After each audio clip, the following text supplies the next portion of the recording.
ಪೂಜೆ ಮಾಡ್ಕೊಳ್ತೀನಿ ಕಾಪಾಡೋದಿದ್ರೆ ಒಂದು ಕವಲ ಮಾತಾಡಿ ತಕ್ಕಡಿ ಒಳಕ್ಕೆ ಹಾಕ್ಬಿಟ್ಟ ಯಾವಾಗ 20 ತಕ್ಕಡಿ ಒಳಕ್ಕೆ ಹಾಕ್ಬಿಟ್ಟ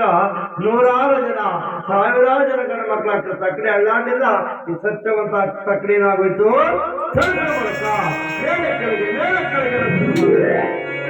ಬಂಗಾರ ಇವು ಸಮಾಜ ತೋರ್ಬೇಕಾದ್ರೆ ಶನಿದೇವರು ಬಂದನೆ ಪರಮಾತ್ಮ ಬಂಗಾರ ತಕ್ಕಡಿನ ಹೋಯ್ತು ಹೂವಿನ ತಕ್ಕಡಿ ಮೇಲೆ ಹಾಕೋಣ ನೇಣಿಗೆ ಅಂದೆ ಆಗ ಸತ್ಯರತ್ನ ಮಹಾರಾಜನ್ನ ನೇಣಗಂತ ಹಾಕೋದಕ್ಕೆ ನೇಣಗ ಅಮೃತ ತಿಳಿಸಿದ್ರೆ ಏಮೂರು ಮುಂದಕ್ಕೆ ಬಂದ್ರು ಯಾವಾಗ ಮಹತಾಯಿ ಚಂದ್ರಾಜ ಮುಂದಕ್ಕೆ ಬಂದು ವೀರ ಸಂಕಲ್ಪವನ್ನು ತೊಟ್ಟಿ ಮಹತಾಯಿ ಚಂದ್ರಾಜ ಗುಣಾಡ್ತಾರೆ ಅಂತ ಹೇಳಿಕೊಂಡು ಯಾವ ರೀತಿ ಆಗಪ್ಪ ಎಂದರೆ